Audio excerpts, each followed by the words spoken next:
은혜롭고 아름다운 찬양 감사드립니다. 11월 첫째 주일을 보내고 있습니다. 벌써 완연한 가을날 보내고 있습니다. 지난 며칠간은 좀 기온이 올라서 좀 헷갈리기도 하긴 하지만 그래도 오늘 오는 길에 보니 아름다운 단풍들도 많이 낙엽으로 떨어져 있습니다. 나날이 빠르게 지는 해가 겨울을 재촉하는 것 같아 좀 야속한 느낌도 듭니다. 이런 가을날을 보낼 때면 김현승 시인의 가을의 기도라는 시를 떠올려 보곤 합니다. 잘 아는 시입니다. 가을에는 기도하게 하소서, 가을에는 사랑하게 하소서, 가을에는 홀로 있게 하소서. 이 구들을 기억하실 것입니다. 저는 그중 중간 부분이 가장 좋습니다. 이 부분입니다. 가장 아름다운 열매를 위하여 이 비옥한 시간을 가꾸게 하소서. 가을은 가장 아름다운 열매를 위한 비옥한 시간이라는 이 표현이 마음에 확 와닿는 것 같습니다. 가을에는 자연스럽게 이렇게 열매를 생각해 보게 됩니다. 지난 한 해를 돌아보며 지금 내게는 어떤 열매가 있는지를 돌아봅니다. 제가 지금 나름 이렇게 여유 있게 운치 있게 열매 이야기를 하고 있는데 성경에 있는 열매 이야기를 나누려고 한다면 그 열매 이야기는 좀 쉽지 않는 것 같습니다. 그게 무슨 말이냐면 성경의 열매 이야기들은 어떤 긴박감을 느끼게 합니다. 성경에서 특히 예수님께서 열매를 말씀하실 때는 그랬던 것 같습니다. 마태복음과 마가복음에서 예수님이 열매를 찾으셨던 이야기가 나옵니다. 시장하셨던 예수님께서 예루살렘 성 안에 있는 무화과 나무 하나를 발견하셨습니다. 예수님은 그 잎사귀가 무성한 무화과 나무에게 가셔서 열매를 찾아보셨습니다. 그러나 그곳에 열매는 없었습니다. 예수님은 평소답지 않게 곧장 그 나무를 저주하셨습니다. 그리고 그 나무는 뿌리째 말라버렸습니다. 예수님은 이 무화과 나무의 열매 없음을 참으실 수가 없으셨습니다. 오늘 읽은 누가복음에서도 그렇습니다. 누가복음에서는 마태복음과 마가복음에 나와 있는 그 이야기는 나와 있지 않습니다. 그러나 누가복음에만 기록되어 있는 독특한 비유 이야기 하나를 읽게 됩니다. 오늘 봉독해 주신 말씀 중에 6절에서부터 9절에 기록되어 있는 그 말씀입니다. 어떤 사람이 자기 포도원에다가 무화과 나무를 심었답니다. 3년간 열매를 기다렸지만 열매는 열리지 않았습니다. 고로 포도원을 관리하는 포도원지기를 불러서 그 나무를 베어버리라고 명합니다. 그러자 포도원지기는 주인을 만류합니다. 한 해 동안 자신이 좀 더 돌아볼 테니 다음 철에 열매를 맺을 수도 있으니 지켜보자는 얘기였습니다. 그래도 열매를 맺지 못하면 찍어버리라고 말하면서 이 이야기는 마무리됩니다. 이 본문은 예수님께서 비유로 하신 말씀이었습니다. 짧은 이야기지만 많은 상징들이 담겨져 있는 이야기입니다. 그 내용을 잠시 말씀드리고자 합니다. 오늘 비유에서 가장 먼저 나오는 어떤 사람, 나중에 주인님이라고 불리는 사람이 있습니다. 포도원 주인, 자신의 포도원에 무화과 나무를 심은 사람입니다. 그는 하나님을 상징합니다. 그 주인이 의도를 가지고 무화과 나무를 포도원에 심었습니다. 예수님 당시에 무화과 나무는 그냥 길가 여기저기에 심겨져 있었던 나무였습니다. 그런데 그런 무화과 나무를 포도원에 심었다는 것은 주인이 그 나무에 대한 특별한 기대가 있었음을 암시합니다. 이 비유에서 특별한 기대를 갖고 무화과 나무를 심었던 그 주인은 하나님입니다. 이 비유에 나오는 무화과 나무는 이스라엘을 상징합니다. 구약 예레미야서 24장, 호세아서 9장에 이스라엘 자손들, 이스라엘 조상들을 무화과로 지칭했던 것을 기억합니다. 누가복음에 나오는 이 무화과 나무는 예수님 당시에 이스라엘을 상징하는 것으로 이해가 됩니다. 그런데 이 무화과 나무가 열매 맺지 못했다고 했습니다. 과실수로서 자신의 존재 가치를 상실한 상태였습니다. 앞서 말씀드린 마가복음에서는 예수님께서 무화과 나무를 저주하신 후에 곧장 예루살렘 성전에 들어가셔서 다 뒤집어 엎으셨던 이야기로 이어집니다.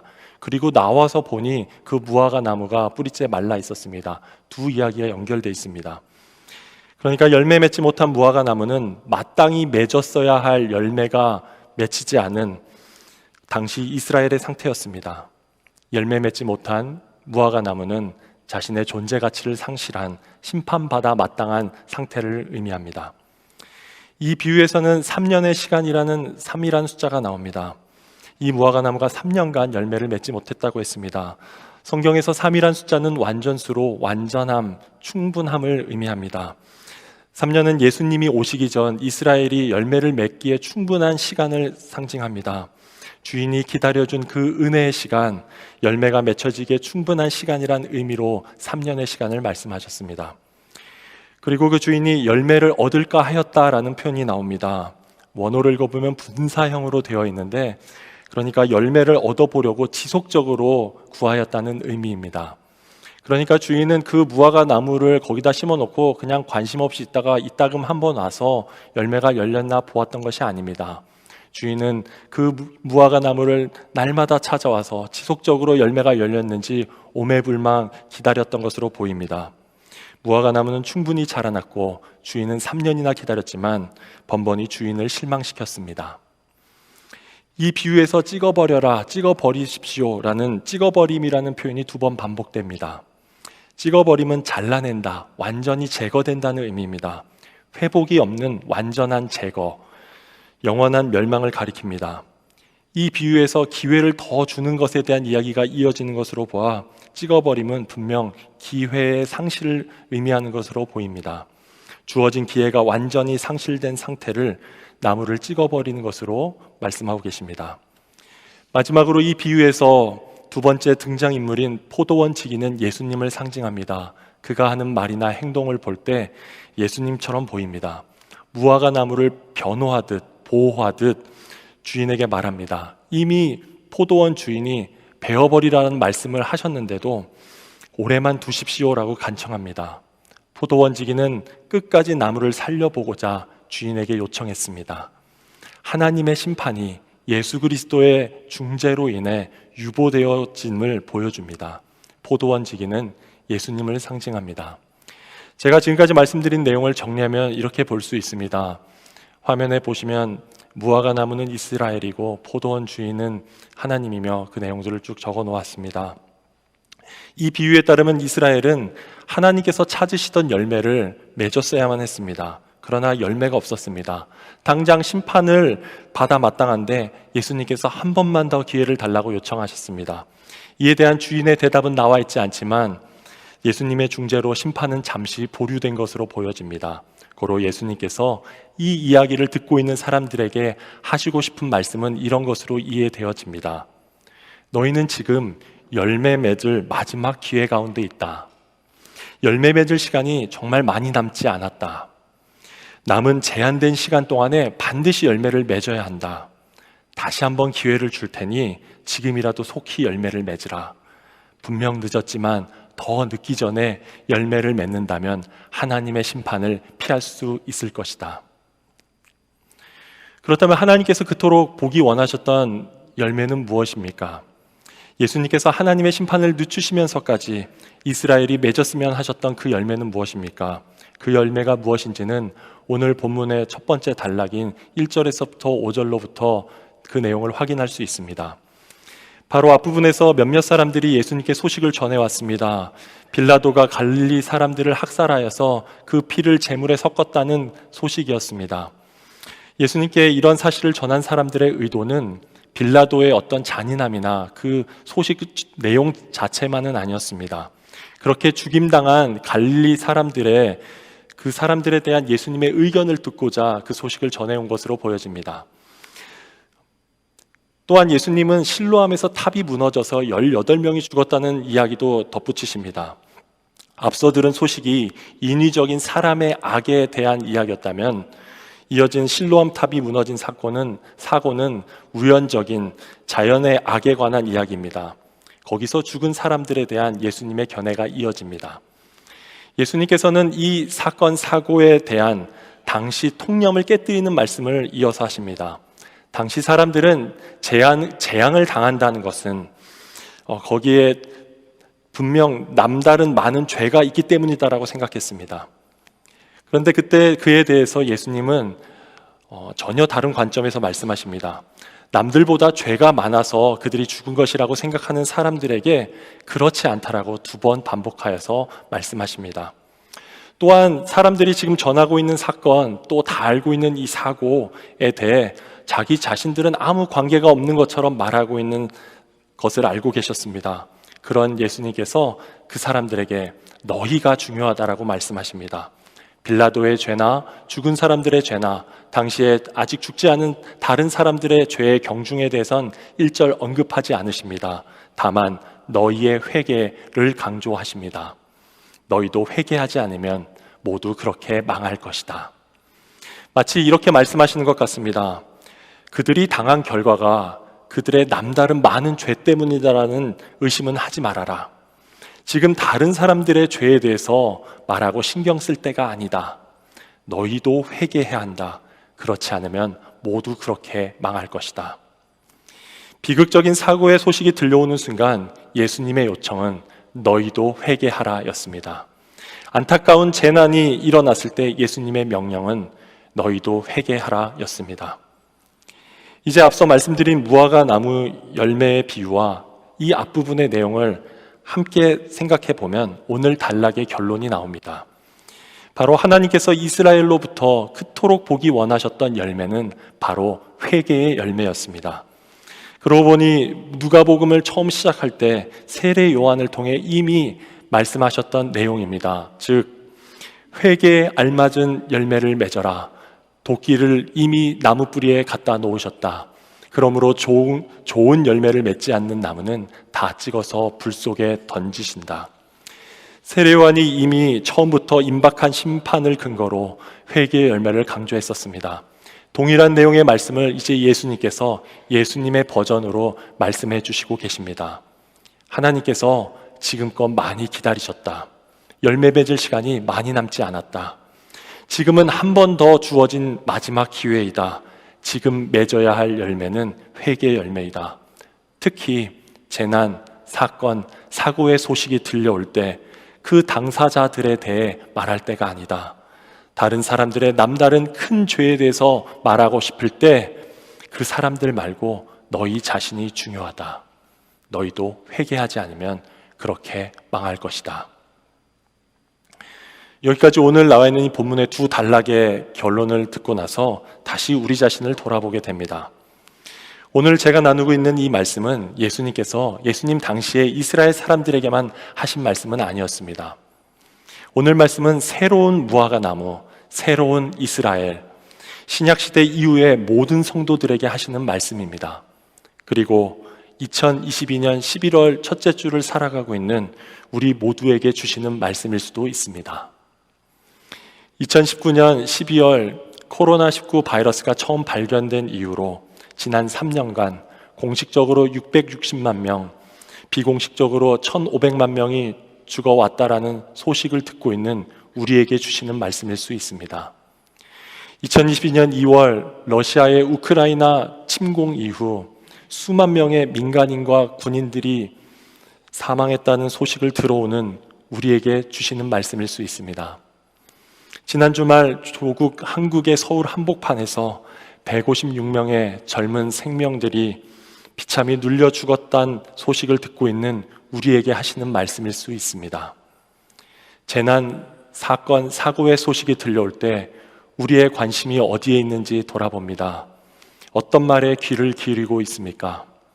나의 신념을 강화시켜주는 사람들의 말에만 귀를 기울이고 있지 않은지 돌아봅니다. 타인의 죄의 근거를 조목조목 따지는 사람들의 말에 귀를 기울이고 있지 않은지도 돌아봅니다.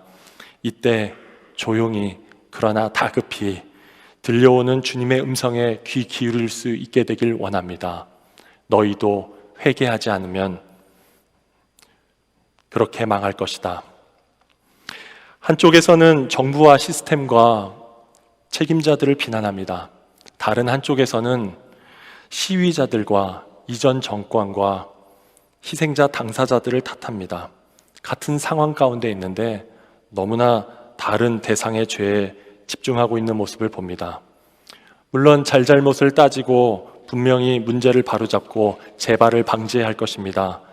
하지만 단지 빨리 희생양을 찾아 죄를 뒤집어 씌워 넘어갔던 전례들도 기억합니다. 상대편에서만 죄를 찾는 일을 그치고 다른 사람 말고 너희 자신이 중요하다는 이 주님의 음성을 들을 수 있길 바랍니다. 기독교인이라면 무언가 달라야 할 것 같은데 별로 다른 모습을 보기가 힘든 것 같습니다. 지난주 내내 각 교계와 교단들이 기도문과 입장문을 발표한 것을 보았습니다. 꼼꼼히 읽어보았습니다. 다들 애도를 한다곤 하지만 회개한다는 말을 찾아보기는 힘들었습니다. 적어도 기독교인들에게 있어서 가장 진실한 애도의 방법 중 하나는 참된 회개일 것입니다. 슬퍼하는 것으로 끝나지 않게 되길 바랍니다. 더 늦기 전에 너희도 회개하라는 말씀에 순종할 수 있게 되길 기도합니다. 설교를 준비하는 중에 이런 생각을 해봤습니다. 맞는 생각일지 모르겠지만 오늘 이 말씀을 듣고 계신 분들 중에 지금껏 한 번도 회개를 해본 적이 없다고 생각하시는 분들이 계실지 모르겠다는 생각이었습니다. 지금 여기는 교회이고 우리가 함께 예배를 드리고 있는데 회개한 적은 없을 수 있습니다. 혹시 그런 분들이 계실지 몰라 17세기 청교도 신학자였던 리차드 백스터라는 분이 쓴 회개했는가라는 책의 일부를 잠시 읽어드리고자 합니다. 너희는 돌이키고 돌이키라. 어찌 죽고자 하느냐. 하나님을 주인으로 모셨다면서 자아가 왕노릇하는 자여. 예수 십자가의 감격보다 세상의 돈과 명예, 즐거움을 더 사모하는 자여. 회개했다고 공언하지만 생명 얻는 회개를 한 적이 없는 자여. 교회만 다니면 다 구원받는 줄 아는 회개하지 않는 자여. 아직 늙지 않았다. 하나님께로 돌이키라. 너무나 많은 사람들이 육신과 자아의 탐욕스러운 욕구로 자신을 통치하면서도 단지 추잡하고 역겨운 죄를 짓지 않기 위해 애쓰고 있다는 이유 하나만으로 나는 도둑도 술주정뱅이도 사기꾼도 아니야. 난 교회도 나가고 기도도 한다고 라고 말한다. 하나님은 이런 것들을 회개로 인정하지 않으신다. 사람은 속여도 하나님을 속일 수는 없다. 당신의 마음을 잘 살펴라. 당신이 회개했는지 그렇지 않은지 확실히 알 수 있을 때까지 면밀히 살펴라. 당신을 지옥 입구에 확실히 안착시키기 위해 사탄이 가장 즐겨 쓰는 술책이 무엇인지 아는가? 당신의 눈을 가려 당신이 처한 사태의 심각성을 깨닫지 못하게 하는 것이다. 당신이 선택한 그릇된 길을 끝까지 걸어도 아무 문제가 없을 거라고 믿게 하는 것이다. 당신이 지금 천국으로 향하는 길에서 이탈했다는 것과 그런 식으로 계속 살다가는 영원한 형벌을 받으리라는 것을 알게 된다면 그 상태로 하룻밤이라도 편히 잠들 수 있겠는가? 리차드 백스터는 긴박함을 가지고 회개하라는 오늘 말씀의 진리를 강조하고 있습니다. 회개란 하나님께 돌이키는 것이라며 돌이키고 돌이키라라고 강조합니다. 교회는 다니지만 나도 나름 믿는 것 같지만 여전히 참된 회개를 한 적이 없는 사람들에게 호소합니다. 겉으로 보기에는 어떤 치명적인 죄를 짓고 있지 않기에 스스로 괜찮다고 생각하는 이들을 책망합니다. 사태의 심각성을 깨닫지 못하게 하면서 아무 문제 없이 괜찮을 것이다 라고 속이는 그 사탄의 책략을 폭로합니다. 자신의 마음이 어떠한지 면밀히 살피라고 아직은 늦지 않았으니 돌이키라고 권면합니다. 혹시 사실 한 번도 회개한 적이 없다라고 생각하시는 분이 계시다면 하나님께 그 마음을 돌이킬 수 있길 바랍니다. 오늘 주님의 음성을 들을 수 있기를 원합니다. 더 늦기 전에 너희도 회개하라. 또한 우리 중에는 과거 회개했으나 지속적인 회개가 필요한 분들이 있을지 모르겠다는 생각이 들었습니다. 여기서 마틴 루터의 95개조 반박문을 떠올렸습니다. 1517년 타락한 카톨릭을 대항하여 비텐베르크 성당 정문에 붙여놓았던 그 반박문입니다. 95개조의 조항을 모두 읽을 수 없지만 1조항과 3조항, 4조항만 읽어보겠습니다. 우리들의 주님이시며 선생이신 그리스도께서 회개하라고 말씀하셨는데 이는 신자들의 전생애가 참회가 되어야 된다는 것을 의미한다. 이 말씀은 다만 내적인 회개만을 뜻한 것은 아니다. 그럴 수도 없다. 그 같은 심적 회개가 육체의 여러 가지 정욕을 정복하지 못한다면 그런 회개는 무가치한 것이다. 따라서 참된 심적 참회란 사람이 자기 자신을 미워하는 것이니 이것은 우리가 천국에 들어갈 때까지 지속할 것이다. 이 95개조 반박문의 초반부에는 그리스도인의 지속적인 회개를 강조합니다. 신자들의 참회는 천국에 갈 때까지 전생에 걸쳐서 지속되어야 된다는 내용을 주장합니다. 우리가 하는 회개는 단회적으로 끝나지 않습니다. 나는 예전에 회개했었기에 다시 회개할 필요가 없다라고 말할 수 있는 사람은 없습니다. 마틴 루터가 강조하는 회개는 육체의 정욕을 정복하고 죄로 가득한 자신을 미워하는 데 있습니다. 자신에게서 돌이키는 데 방점을 둡니다. 우리 모두는 죽는 순간까지 매 순간 자신에게서 돌이켜서 주님께 향해야 된다는 것을 말씀해주고 있습니다. 어쩌면 우리 중 다른 사람 보기에는 잎사귀가 무성하고 건강해 보이는 무화과처럼 살고 계신 분들도 있을지 모릅니다. 그러나 하나님께서 찾으시는 열매가 있는지 없는지는 본인과 하나님만이 압니다. 남들은 모르는 보이지 않는 곳에서의 모습이 의외인 사람들이 있습니다. 열심히 살고 있지만 그 사람의 진짜 모습이 드러나면 모든 평판이 바뀔 수 있는 사람도 있습니다. 개가 그 토하였던 것을 돌아가고 돼지가 씻었다가 더러운 구덩이에 도로 눕는다는 말씀처럼 사는 사람들도 있습니다. 지속적인 회개가 필요한 사람입니다. 과거에는 회개했지만 지속적인 회개가 필요한 사람들에게 주님께서 말씀하십니다. 더 늦기 전에 너희도 회개하라. 말씀을 준비하면서 그럼 나는 언제 그렇게 회개했던 적이 있는가를 돌아보았습니다. 그 몇 년 동안은 전혀 생각이 나지 않았습니다. 한 16년 전쯤 한국에서 있었던 일이 떠올랐습니다. 친하게 지냈던 후배 청년과 함께 새벽 기도를 마치고 둘이 앉아서 성경 말씀을 묵상하고 나눴습니다. 그리고 저녁에 또 다른 모임이 있어서 저녁에 다시 만나자고 인사를 하고 헤어졌습니다. 그런데 그날 낮 시간에 대중목욕탕에 갔던 그 친구에게 심장마비가 왔습니다. 병원에 이송되었고 며칠 후에 하나님의 부르심을 받았습니다. 큰 충격을 받았던 저는 그 친구가 살아있던 그 며칠간 중환자실과 교회를 오가며 기도했습니다. 면회 시간이 되면 들어가 손을 잡고 기도했습니다. 하나님께 제발 살려달라고 간절히 기도했습니다. 영안실로 나가는 그 마지막 순간까지 기도했던 것을 기억합니다. 동시에 하나님 앞에 회개했었습니다. 특히 그가 심장이 마비되어 죽어가는 그날, 그 낮 시간 제가 품었던 생각들을 회개했습니다. 그날의 기억은 지금도 생생합니다. 그날따라 저는 온갖 추하고 부적절하고 잘못된 생각들을 가지고 그날을 보냈습니다. 그 친구가 죽어가는 그 순간 깊고 어두운 죄 가운데 머물러 있던 제가 너무나 부끄럽고 안타까웠습니다. 그런 저를 위해 기도할 수밖에 없었습니다. 겉은 멀쩡해 보이지만 속은 썩어 있는 이런 저를 불쌍히 여겨주시길, 변화시켜 주시길, 그를 살려달라고 기도하는 만큼 간구했습니다. 그때처럼 제 자신에 대해 통하며 하나님께 회개했던 적이 없었던 것으로 기억합니다. 이제야 돌아보니 그 친구를 위한 기도는 응답되지 않았지만 제 자신을 위한 기도는 응답되었습니다. 어쩌면 하나님께서 저에게 주셨던 기회였을지 모르겠다는 생각을 해봅니다. 예전에 늘 죄악된 생각을 품고 살아가던 제 자신이 회개하고 돌이켜서 언제부턴가 이제는 전혀 다른 종류의 생각들을 하고 사는 것에 대해 감사할 수밖에 없습니다. 이제 말씀을 마무리하겠습니다.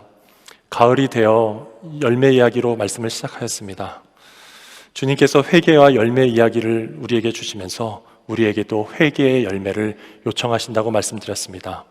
특히 재난, 사건, 사고의 소식들이 들려올 때 다른 사람 말고 우리의 회개를 원하십니다.